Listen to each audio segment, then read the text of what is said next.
All right, we are live. We are live. Okay, so put the kids to bed. It's mommy time. Hi, my name is Coco with Africa Pop Mommy Health and Fitness.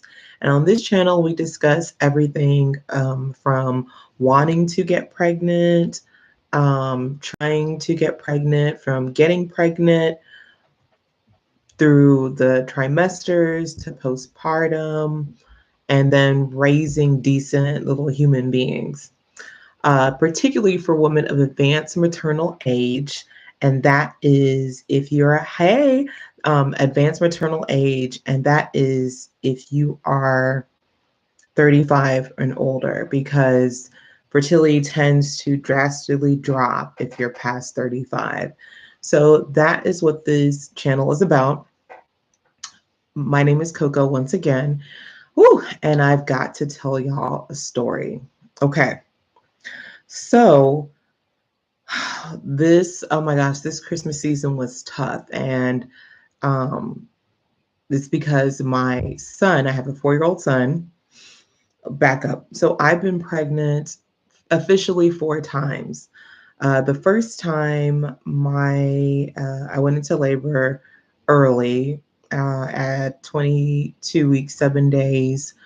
And my son, I was in labor for 3 days, had emergency C-section, and 7 days later in 2016, my son died in NICU while my husband and I were visiting him. That's pregnancy 1. Pregnancy 2, I went to full, early term, which is 37 weeks. I couldn't go beyond that due to how I was cutting my emergency C-section. That is pregnancy 2. Pregnancy 3, and pregnancy 2 is my current 4-year-old son in May 2018. Pregnancy 3, I was pregnant. I had a positive pregnancy test, blood test in December, and then I miscarried on Christmas Day last year in 2021. And now I am pregnant, 22 weeks and 7 days today, with pregnancy number 4. So all these pregnancies happened in my 30s, one before advanced maternal age or geriatric pregnancy, and the rest, advanced and beyond. But back to pregnancy number 2, or my son who was birthed in pregnancy number 2. So he got sick on Christmas Eve's Eve. So he got sick on Friday, December 23rd. He said his stomach hurt, so I let him sleep in bed, and that's a whole nother story. Oh my gosh. And then the following day, we went to my brother's house, and he had a stomach ache. Well, he didn't have a stomach ache, but he wasn't feeling well, and then he had a 102 fever, 102.7. The next Christmas Day, he had a 102.7 fever again. Again, we were given the Motrin and Tylenol. And not only that, he slept in our bed. He peed and had diarrhea in our bed and 4 in the morning. Oh, and he woke up 4 in the morning for the past 2 days as well. Could not go to sleep, talking all types of crazy, in his sleep. And it was horrible. We went to urgent care on Monday. He doesn't have the flu. He didn't have RSV. He didn't have strep. He didn't have COVID, but they gave him some antibiotics just to knock out whatever was going on in his system. And yeah, he's feeling much better. The fever is gone. He still has a little bit of a cough, but that's to be expected. And for all the mamas, all the parents out there, you know how it is to have a sick child. They are clingy AF. So, and then my son is also a lot. I love him, but he does a lot. So that is just completely took the wind out of my sails. I have been dog tired. And for me, and y'all can chime in, when my kid is sick, I feel like, what is going on? Like, I don't have a handle on it. Just makes me anxious because when your child's sick, you're sick, and it takes a lot of energy out of you. So, whew, this is an area for us to unwind, put the kids to bed, put the kiddos to bed. It is truly mama time. So, if you can drink wine, have some wine. I can't drink wine until after April. Really, I need alcohol until after April. So I am drinking the leftover water. Whew. And a less sparkling water, so we can get into that later. And I've had a little feel for soda. I've just been drinking sips of Coke today for whatever reason. But yeah, so, ooh, okay. Let's talk about why we are here. I am pregnant. I know if anyone knows me personally, outside if you work with me, you may not know. So I'm pregnant, yay, at 39. And honestly, I can say it is a Christmas miracle because I really did not have faith that I could. Well, let me not. Well, I was really doubting. I was doubting Thomas. I'm not gonna lie. I'm not gonna be like, woo. I was like, you know what?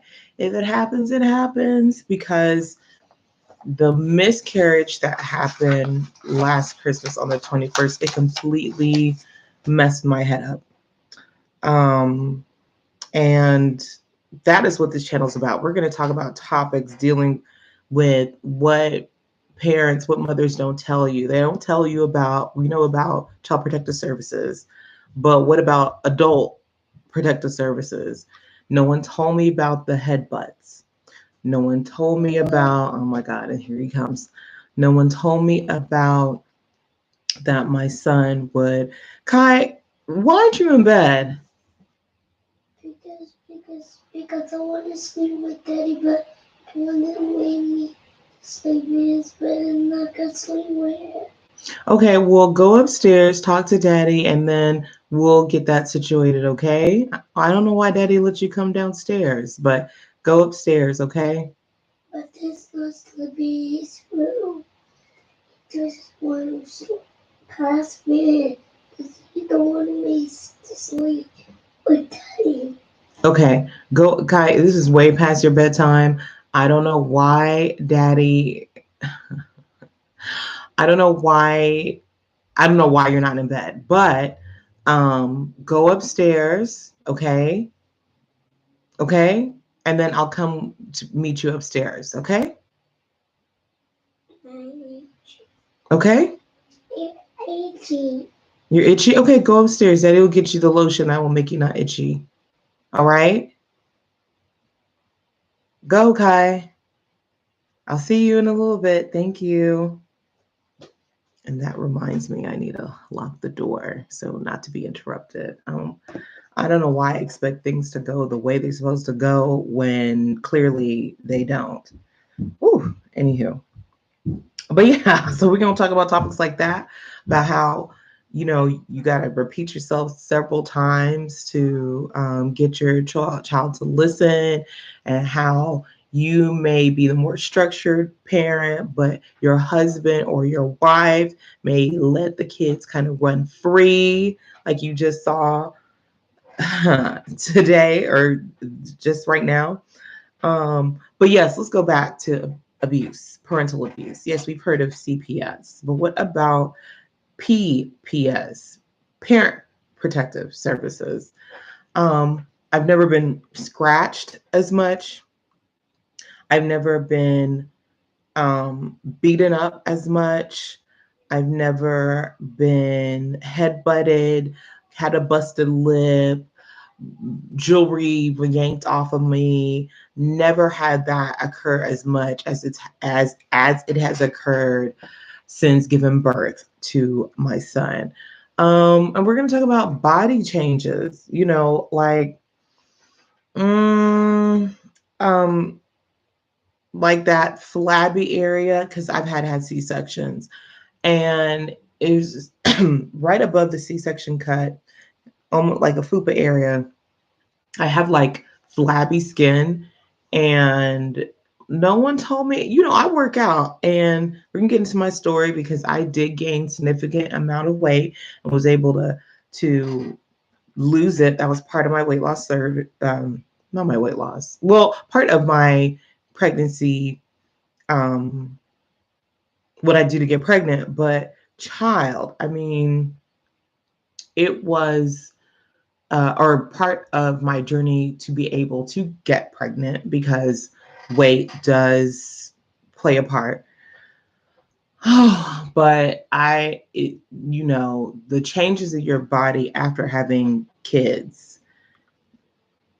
I mean, it may have been said in the peripheral, but it didn't really land right here. So we're going to talk about that. And currently, out of my friend group, I am the oldest to get pregnant. That might change because I have a couple of friends who have a couple actions, but yeah, I'm currently the oldest. And right now I'm 39, but in the week of my 40th birthday in early April, I'll turn 40. And then a few days later, I'm going to deliver my baby. So yeah, that's what's going on with me. But let's see what the headlines have to say, because we're going to deal with these topics with humor, science, listening to experts, seeing what the experts say, and with style and grace. Okay, so I'm going to get my husband because there is no reason why the baby should not be in bed. Okay, so Healthline has an article that I'm looking at right now, but you should know about having a baby at 40. So let's, check it out, and I'll drop the link in the description. But having a baby after the age of 40 has become an increasingly common occurrence. In fact, the Center for Disease Control and Prevention, CDC, explains that the rate has increased since the 1970s, with the numbers of first-time births among women ages 40 to 44 more than doubling between 1990 and 2012. While women often told it's best to have children before the age of 35, data suggests otherwise. What do they mean? Okay, there are multiple reasons why women are waiting to have children, including fertility treatments, early careers, settling down later in life. If you're curious about what it's like to have a baby at 40, consider all the range of benefits, risks, and other factors you need to know. Okay, let's talk about the benefits. When you're 20s, 30s, for one, you may have already established careers, okay, and your financial situation could be more favorable. Change your relationship status. And then, some benefits having a child at 40 include cognitive decline, longer lifespan, and better educational outcomes in children. Is pregnancy at 40 high risk? Okay.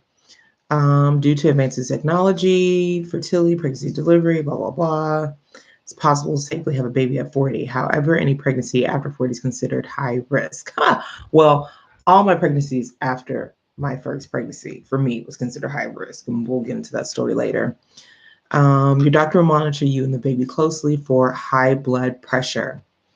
And this may increase your risk of pregnancy complication called preeclampsia. We can get into that.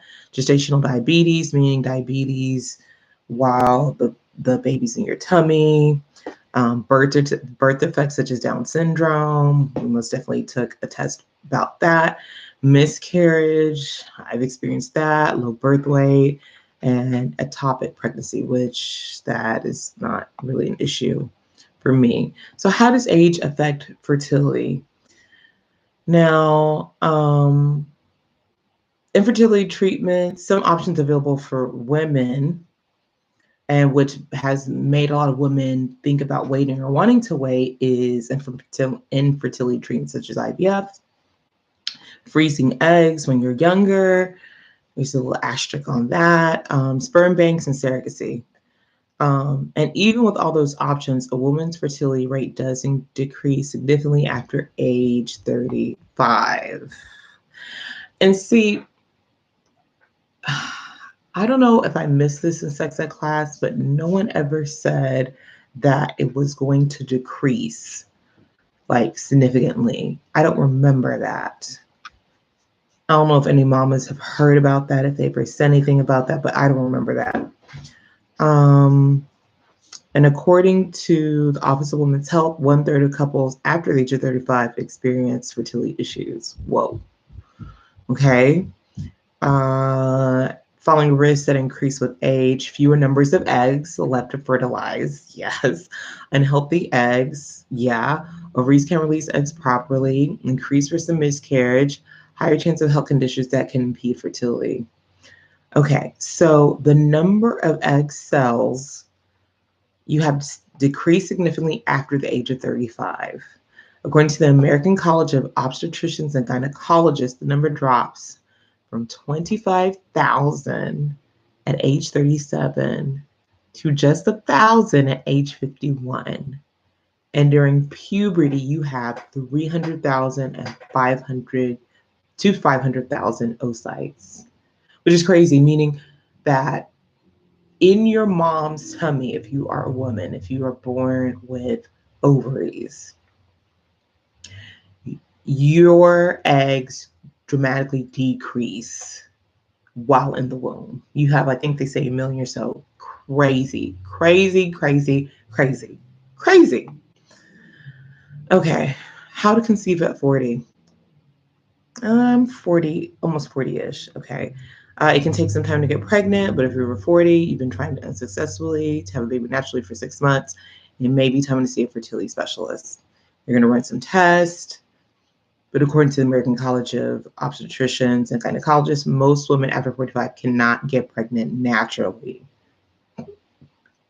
Crazy enough, I thought, and I don't know why I thought this, but I thought, because I'm a selfish individual, I'm not going to even lie. It's like, I know that having children is a big time investment. I wanted to travel with my husband. I didn't want to even really think about it. So I was like, I told my husband, yeah, we can start trying at 40. Thank God he had the sense to be like, no, we need to try earlier. But anywho, if you're experiencing infertility, talk to your doctor about the following options: fertility drugs, assisted reproductive technology, which is mainly the most common is IVF, in vitro fertilization, or IUI, which is intrauterine insemination, where they put like a catheter of sperm into your uterus around the time that you're supposed to naturally ovulate. Let's see what else. What pregnancy would be like, think about it. When you get older, you naturally have aches and pains. So, and they're saying this article is just statistically more difficult to conceive after 40 because pregnancy can be more challenging. I have hip pain. I'm going to see my doctor tomorrow, talk about this hip pain. I am tired all the time, out of breath, all that good stuff. Vaginal delivery may be less likely after 40. My goodness. Ooh. If your baby is delivered vaginally, the process may be challenging as you get older. There's also increased risk of stillbirth. Good thing is most women do successfully deliver healthy babies at or over the age of 40. You got to talk to your doctor and what to expect. And I'm seeing a maternal fetal specialist, which is a doctor that specializes in high-risk pregnancies. And again, due to my age, I'm considered high risk, but really all other factors as well. I'm considered high risk, which we'll get into another time. But, I'm glad that I was able to talk to my doctor. And so far, she says, I'm good. Like with Kai, I had to see the doctor every 2 weeks, but with this baby, not so much. So far, so good, Tomorrow will be 23 weeks. Is there an increased risk for twins or multiples? It's saying age in itself isn't, but fertility drugs can increase the risk of twins or multiples. And then again, getting pregnant after 40 can take longer for some other than others. Talk to your fertility specialist. Now, having a baby at 40 is much more common than it used to be. Hey, so if you waited till children until now, I didn't necessarily wait it. It's just, anyway, we'll get into that story for myself. But despite the challenges it can take to conceive, having children in your 40s is definitely a possibility. You want to talk to a doctor about all your individual risk factors for starting a family at this stage of your life. And that is so true, which kind of leads me to my story. Okay, so I'll get into my second pregnancy, which is way different than my first, and which is way more blissful. But after I gave birth to Kai, I knew we didn't want him to be the only child. No offense to other children, but some of y'all are weird. Well, y'all are weird. Anywho, we wanted him to have a sibling. Like, I grew up with 3 siblings. My husband grew up with 4 siblings. We wanted him to have a sibling. And even after having Kai, I didn't realize it at the time, but I was depressed. I was going through it. But even when I was depressed, I still knew that I wanted to have a child. So I was working out through my depression, because also 2 years after Kai in 2020 is when I really decided, look, I am working on a plan to put myself in the best situation to get pregnant, because I knew the stats, particularly because it took us a while to get pregnant in the first place. And we did use assisted reproductive technology, that I got to work on my weight and work on a whole bunch of stuff, because at 2020, I was the heaviest I've ever been. I was 210 pounds, which, well, I can feel or say I didn't look at, I don't know, but I was way bigger than my ideal self. And it seems like whenever I lose weight, that's when I get pregnant again. So, I was depressed, but I decided I had to lose the weight if I was serious about getting pregnant. So losing weight with nutrition, particularly straight training and cardio. And then I started getting back to Africa Pop. Now, I do have a second channel called Africa Pop Fitness that was really on hold, because with this pregnancy, that first trimester took me down. So I couldn't be as fully involved as I wanted to. But crazy enough, I have a class I'm going to teach on Saturday. And Africa Pop, what is Africa Pop? So Africa Pop is modern West African dance combined with body sculpting exercises set to an Afro pop beat. It is truly a workout dance party that I always have fun doing, but I barely had any energy in the fall of this year. But while I was on my weight loss journey, so I could be able to get pregnant, that was part of what I did. I took prenatal vitamins. I was doing therapy because it was just a lot going on in my head. I had a conversation with my husband, of course, because I had to have that conversation.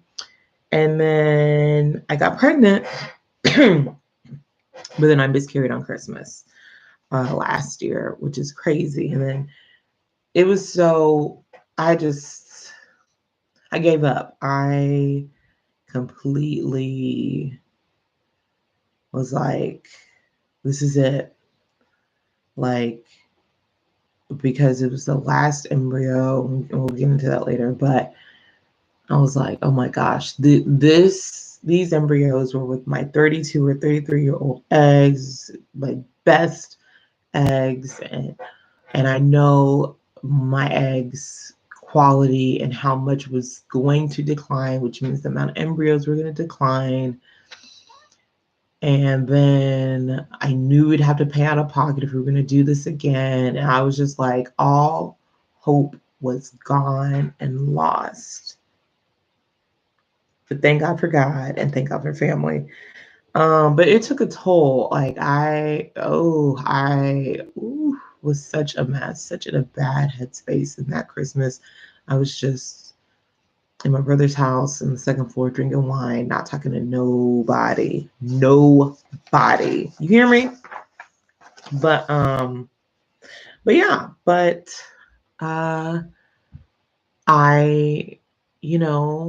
shout out to my mom because she really encouraged me. And, if it wasn't for her, like, honestly, if it wasn't for her, I wouldn't be pregnant right now. So we'll get into that story later.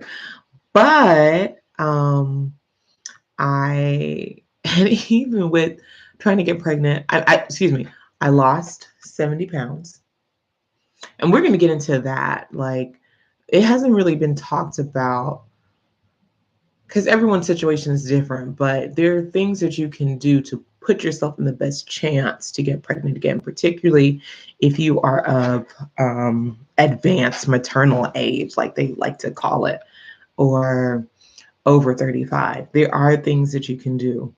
And it's the best pregnancy body is the body that you have before you get pregnant, is the conditions that your body is before you get pregnant. I ate and still continue to eat lots of fruits and vegetables. I eat small meals. I eat nutrient-rich foods because I understand the importance of it. We're going to get to all that boring stuff, but with some flair. And now I still eat my catfish and grits, my shrimp and grits, my oxtails, my short ribs, my lamb chops, all of that stuff, but just depending on the percentage of the pie that should have a slice of, if that makes sense. So, yeah. And so I'm 39 and pregnant. I mean, but because, and this is the paranoia that my first pregnancy kind of put in my head, really didn't tell that many people, really didn't say anything, really didn't plan any baby showers or maternity photo shoots, because it's like, what can anything could change in any moment. But I do not want to live in fear. And thank God for friends that encourage, like, hey, are you gonna do a maternity shoot? Are you gonna have a baby shower? And it's like, yeah, sure. I mean, I will. I think. Yes, I will. I gotta say it. But time is going by so fast because I am a little over halfway through. And really way more than halfway, because I have to have a scheduled C-section at 37 weeks. My doctor will not let me go to 40. So, I mean, April will be here before we know it. We're getting ready to get into the new year. So excited for that. And then there's one more article that I was going to read, but thinking about having a baby in your late 30s or 40s, here's what I tell my patients. We'll get to that on another day, because today was a lot. But thank you, everyone, for listening to my journey. If you have any questions, and this picture above, I love this picture. Had a segment on Fox 4 in the Dallas area with all these wonderful pregnant or moms who just had their baby. And I'm super excited to have another Africa Pop with a bump class, hopefully February, March. Girl, I don't know. Mom, I don't know. But when I do know, I'm going to send those details out and y'all will know. Oh my gosh. But thank you for joining this live and just taking the time to talk and just hear my story. I can't wait to hear your stories for women who are trying to get pregnant. And just for women who've had babies past 35. I mean, I want to hear from you. You're going to hear from me. We're going to get some experts in here. This is going to be an amazing time. So, whew, while the kiddos are bed, it's time for this mama to be in bed. I get tired all the time. And apparently, and we're going to talk about possessive sons because it's something else. And he's still not asleep. So help the baby go to bed. Y'all have a great night. And I'll see y'all next time, mamas. Keep it popping. Bye.